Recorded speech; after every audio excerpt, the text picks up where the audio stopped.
Do do do do do do ba ba ba dum bum bum bum bum bum ba dum ba dum bum bum ba dum bum bum bum bum ba dum bum bum ba dum bum.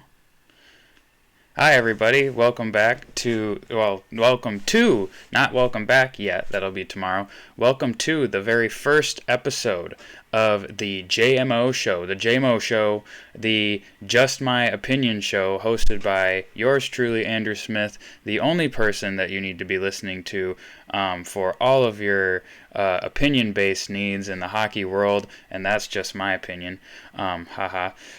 Today is the very first, the inaugural episode of the JMO show, the JMO show. We're not really sure how we're going to say it, but as we get along in the episodes, we will continuously start to evolve the show a little bit more. First order of business would be to... well, maybe not. Maybe I'll just sing a different intro for every single episode. How about that? Obviously, as you saw, the banner, the Just My Opinion show banner that you're going to be seeing at the beginning of every episode, plus the brand new little surrounding thing, a little bit not remarkably different from the NHL Weekly show. We still have the banner, but it's below us. We have the title card, what we're going to be talking about at the top, and then our cute little icon over on the side with a couple of the little X's and O's with the arrows that you see all over everything. The NHL Weekly borders have them. I figured we'd incorporate them into here, and then just the obnoxious amount of them that I put into the open title card thing that you see. One very quick order of business. My computer is very old and makes a lot of noises when I have too many things going at the same time. I have like 5 different windows open with several tabs in them on 2 different monitors with a microphone and a webcam hooked up. For the first time, we're using the webcam instead of the computer camera, so my computer is just about ready to crash at this point because it is genuinely very old, probably I would say almost half of my life old. Very old computer that I've had for quite a long time, but it's still trucking along. So we're gonna keep using it until it dies. So if you hear any like weird noises and like wind noises in the background, it's not you. You're not going crazy. It's my computer trying not to just completely crash. So now with that out of the way, I will say that if you are looking forward to the regular season that technically started 2 days ago, but is officially starting, NHL officially is having the first day of the regular season on the 11th, even though it technically started 2 days ago on the 7th. I will say really quick, National Predators sweeping their European series over San Jose. So at the top of the season, at the top of the President's Trophy race, we have Nashville. At the bottom of the who's going to get the first pick in the draft race, we have San Jose. And that's where we stand in the regular season. But if you are interested in what my opinion of how the regular season is going to go out, you can tune in tomorrow to the second second episode of the JMO show, where I'm going to be doing a regular season preview, going into the standings, who I think is going to be at the top, who's going to be at the bottom, and then at the very end, I'm going to do my way too early predictions on the playoffs, as well as who I think personally is going to end up with the Stanley Cup at the end of the 2022-2023 season.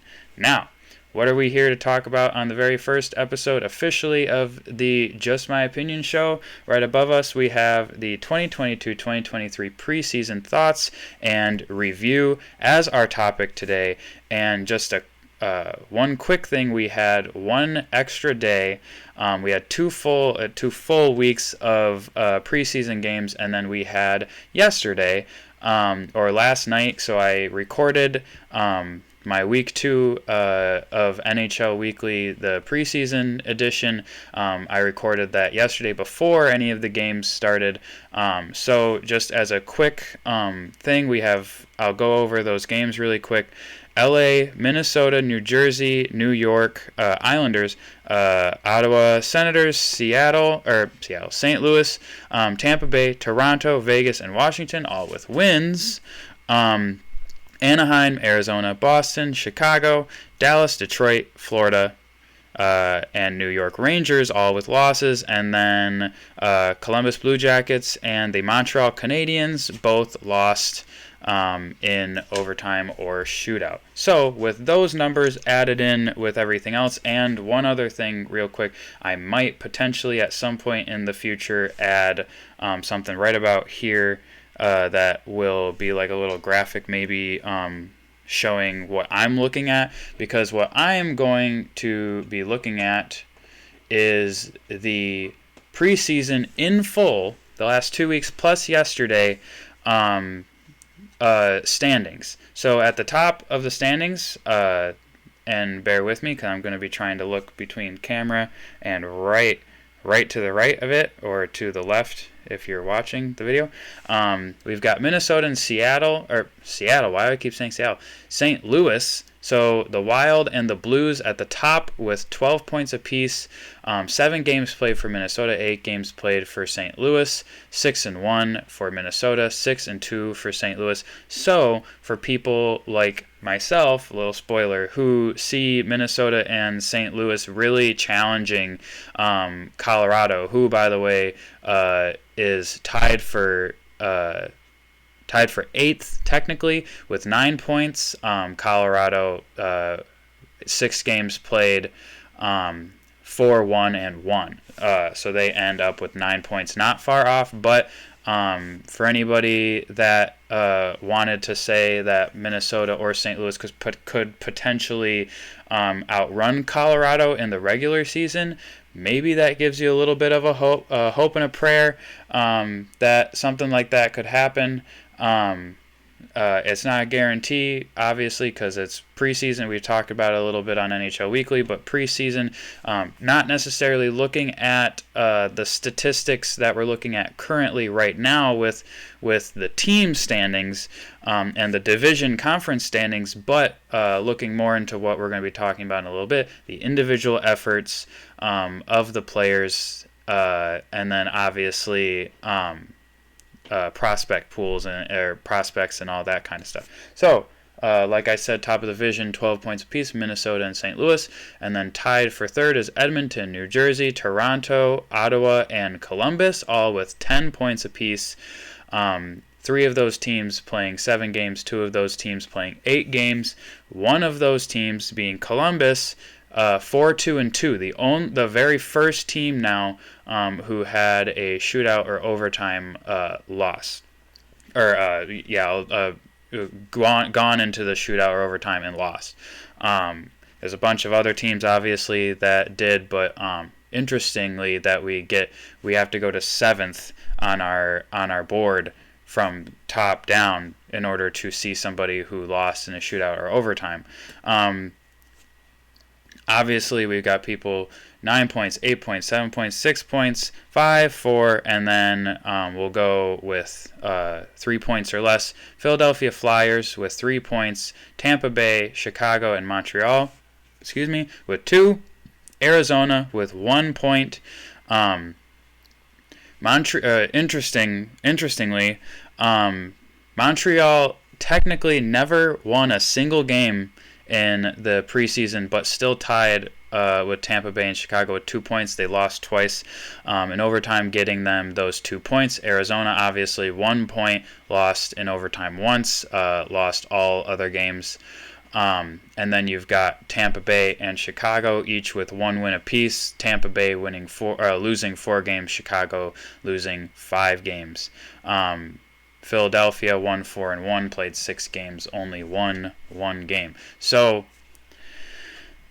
I'm gonna say pretty confidently that 4 of those 5 it is showing what I would deem to be the bottom 4 in the league going into this season, that being Chicago, Montreal, Arizona, and Philadelphia. But then you've got Tampa Bay hiding in there.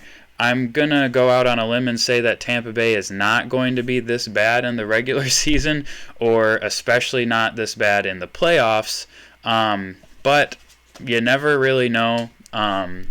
I'm gonna go out on a limb and say that they're probably gonna be in the top 3 of the Atlantic Division. In the East, even probably maybe potentially top 3, 4 in the East itself. That being said, let's move over to the conferences and divisions. So if the preseason were to have a playoffs, basically is what we're looking at here. End of the preseason, we've got Toronto, Ottawa, and Buffalo at the top of the Atlantic, New Jersey, Columbus, and Washington at the top of the Metro, and then we've got Carolina and New York in those 2 wild card spots with 8 points apiece. And then in the West, you've got Minnesota, St. Louis, and Nashville in the Central, so no Colorado in the top 3 in the Central. Again, obviously, this is all preseason. This is all hypothetical. It's just a little bit of fun. Edmonton, Vegas, and San Jose, who a lot of YouTubers that I've been following, a lot of journalist people that I've been looking into, have San Jose at the bottom of the Pacific Division. Doesn't look like they're going down without a fight. At least the preseason, they were 4-2.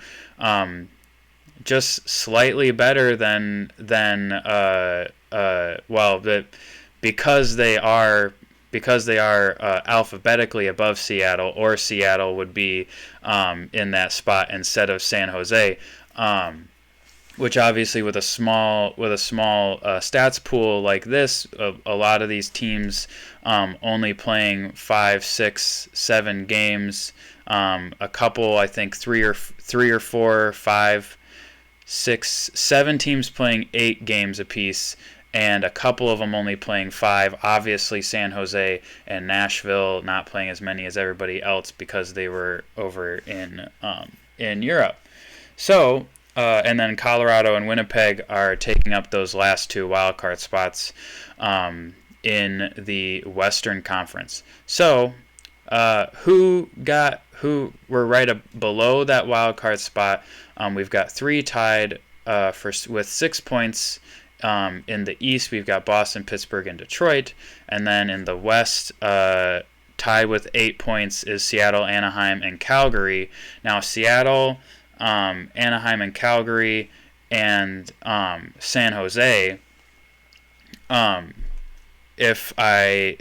so they were all in the Pacific Division, all had 8 points, but Anaheim had 1 more loss, and Calgary had 2 more losses than Seattle and San Jose, and then obviously San Jose and Seattle, the only difference being that San Jose is alphabetically 1 step higher than Seattle.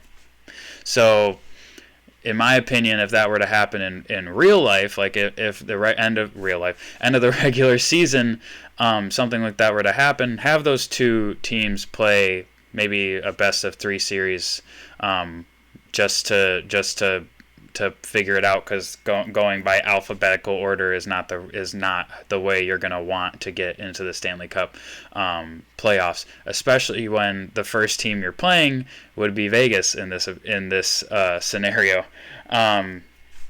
So I think that's all we're going to do. Well, okay, so real quick, Toronto would be facing New York Islanders, New Jersey would be playing Carolina, Columbus and Washington, Ottawa and Buffalo would be playing each other. And by the way, anybody that's saying Detroit or Ottawa could potentially eke a wild card spot out of away from Boston, because I don't really see a whole lot of people saying anything against Toronto.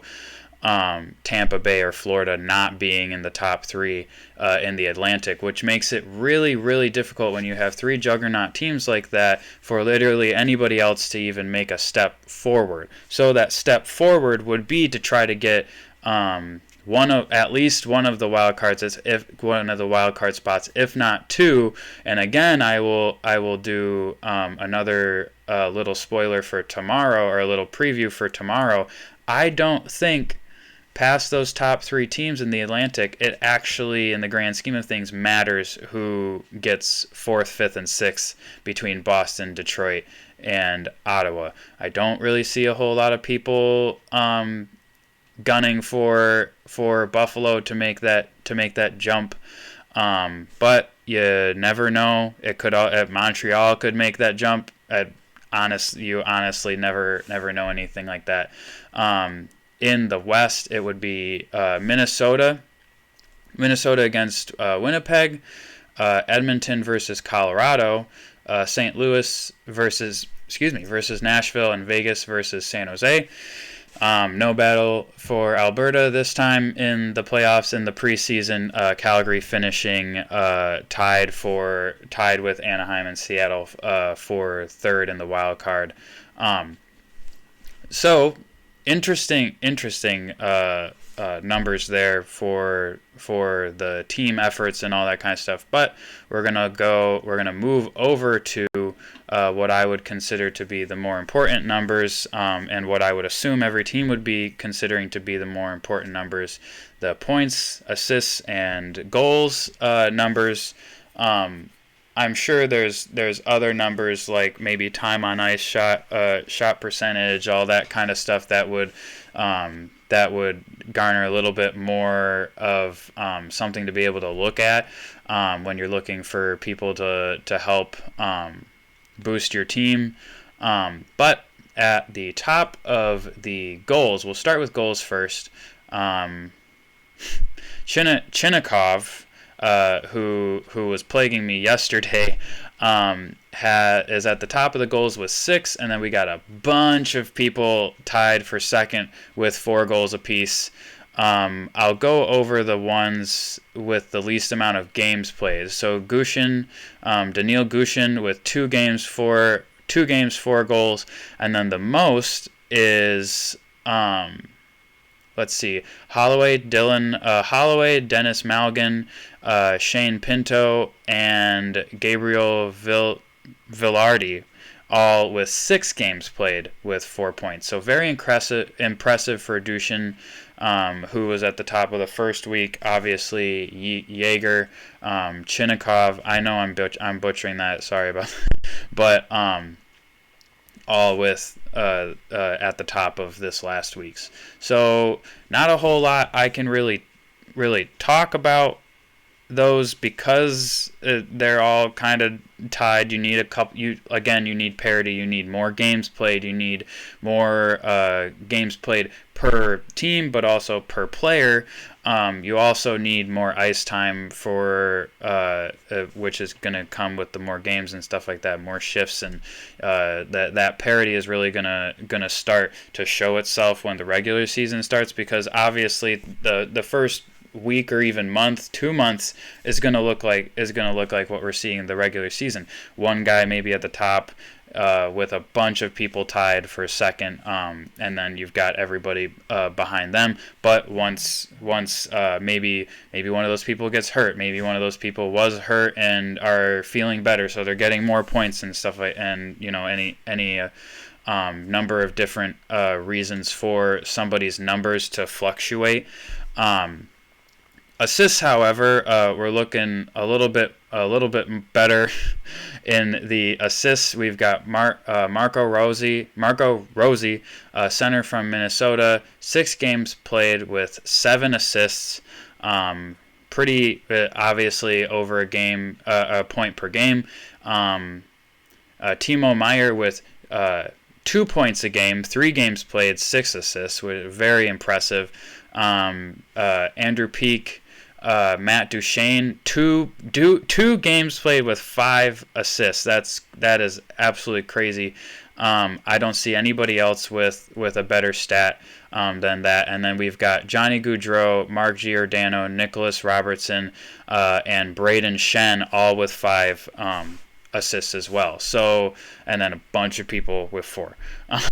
So a little bit, people are starting to spread out a little bit more. Obviously, when people, I'm looking down at the people tied for 4, you can almost assume that people like Kyle Connor, who's tied for 4, Claude Giroux, Thomas Hurdle, and Dennis Malgin, just to name a few, are gonna start to rack up some assists. You can only hope for those teams and for those players, obviously, for the fan base. For myself, I hope they all suck, just to show my cards a little bit. So we're going over to points now. Interesting enough, I will look at plus or minus because that's something I'm interested in looking at. Points total from the preseason, we have Marco Rossi at the top, Rosie at the top with 9 points, Kyle Connor with 8, Dennis Malgin with 8, Shane Pinto with 8, Nicholas Robertson, Riley Smith also with 8, and then we've got just a couple people tied with 7. Drake Batherson, Chinnikov again, Duchesne, Eichel, Jost, Meyer, and Nylander, all with 7. We've got, I believe, the team with the most within that group is Toronto with Malgin, Robertson, and Nylander. Obviously, last night with the 5-1 win over Detroit, kind of helped with that. Boosting up their points a little bit more, but plus or minus, I'm going to look at really quick. Andrew Peak with 11, with a positive 11, which is just way too much. He in the 4 games played, 0 goals, 6 assists, 6 points, which means that he must have been on the ice when the other team scored 1 time, which is really which I would say is really impressive. We've got Justin Hall with 8, the positive 8, Will Borgen, Mark Giordano, and Max Jones all with 7, and then a bunch of people with 6. So, and three of the top 5 never scored a goal. Giordano, Borgen, and Peak all did not score a single goal. It was all in assists and all in assists. Yeah. Wait. So I said the Peak thing completely wrong. I had that messed up. So he was on the ice for at least another 5 goals, but was not somebody that officially assisted in the goal, is what I should have said. So, time on ice, we can look at per game. Average, the high was 25 and a half minutes, and then goes down to 25, 24, and 25, 16, and then drops pretty drastically in the 24 and 23 range after that. The top of that heap is Tony DeAngelo, 1 goal, no assists in 2 games. So in only 2 games, he had 25 and a half minutes of average time on ice. So really pretty impressive for 2 games. Roman Josi only played 1 game, 24-38. So we know exactly how much time he spent on the ice. But Roman Josi, no points at all. Shot 2 shots on goal for that 1 game. Played 24 and a half minutes of ice time to produce nothing in that game. Not much else to say about that. So I guess one thing we can look at really quick, if I can find it, is goaltending. Let me see. Shootouts. We'll look at shootouts real quick. We only had a couple players with one shootout. Nobody with getting more than one shootout. Demko, Fleury, Grubauer, Lankinen, Richie, Tarasov, Allmark, and Vanacek, all with one shootout apiece. So no team, as I quick skim, got more than one shootout.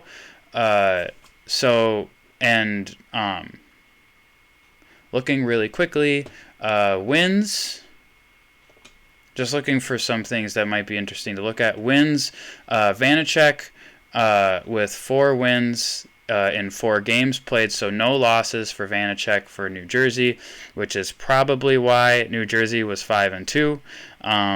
Was because of Vanacek. They got at least 4 of those 5-1 games. Logan Thompson, 3 wins in 4 games, and then a bunch of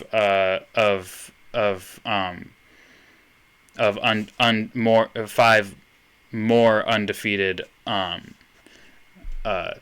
goalies. Wow. Got Frederick Anderson was undefeated. Craig Anderson was undefeated. Jack Campbell for Edmonton was undefeated. Jack Campbell lost 1 game. Sorry, Jack Campbell lost 1 game. He was not undefeated, which still is gotta be a boost for Edmonton. So I think with that, we're going to be done with the stats portion of this and my thoughts and review on the 2022-2023 preseason. Again, a lot of teams playing 8 games, some teams playing as low as 5 games. That Tampa Bay and Nashville each played 5 games. I'm taking a quick look. At the stats that I have in front of me. I mean, you gotta assume that teams like Arizona, Chicago, Montreal, Philadelphia, like I said earlier, those teams are really showing their colors right now. Those teams not doing a whole lot of, hey, let's pull up every prospect we have and see what we've got. Especially in Philadelphia, I know Tortorella was really like honing down, trying to see like what it is that he actually has to play with. And then at the top of the league, obviously, you've got Toronto. If you're a Toronto Maple Leafs fan and you're thinking to yourself, man, we've been doing fantastic throughout the regular season the last couple years. I think last year was their best regular season, something like that. So to see them at the top of the Atlantic Division, actually tied at the top of the East with the New Jersey Devils. I mean,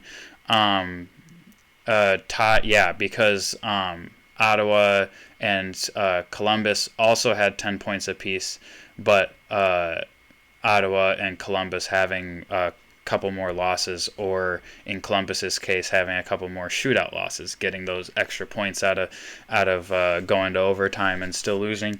And then if you're Ottawa fans, you're looking pretty decent right now to potentially dethrone Boston. Everybody has to remember that there's a lot of people that are injured right now, a lot of people that didn't play because they didn't want to get injured. A lot of teams playing almost exclusively full prospect rosters, so they're like, you're not even, if it's New York versus New York, if it's the Rangers versus the Islanders, you have the potential to be playing a team that's not even a full or even half of a full NHL team. Like it'd be like the Mariners playing for Toronto, playing the Griffins for Detroit. It's just you don't know who you're going to be seeing on that night, except for the fact that you know you're not going to be seeing a full NHL team.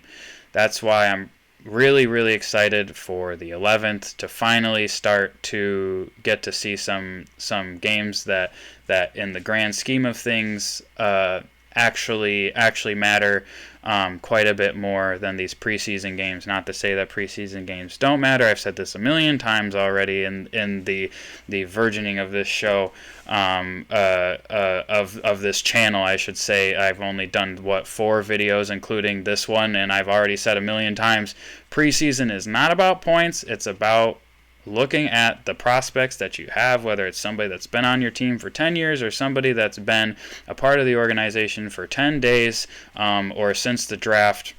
You never know. Like Detroit had their 6'8" prospect score a goal the other day.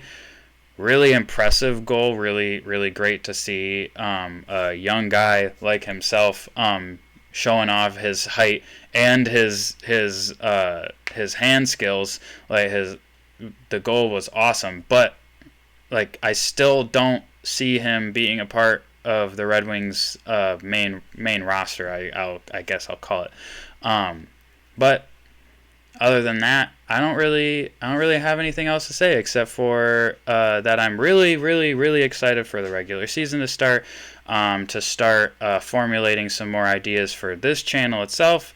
Look out for tomorrow's video where we're going to be previewing the regular season, as well as doing my predictions for the again, I will say way too early predictions for the Stanley Cup playoffs. But until then, I look forward to talking to you guys, hopefully. If you guys want to put in comments below what you're thinking of the preseason, or what you thought of the preseason, what you're thinking for the regular season, like, share, subscribe, all that fun stuff. If you really enjoy the content that I'm making, make sure to reach out on either social media or in the comments and tell me what you guys want to see next from me. And without further ado, I'm going to flash this up one more time because it's super fun. And I will see you guys again shortly.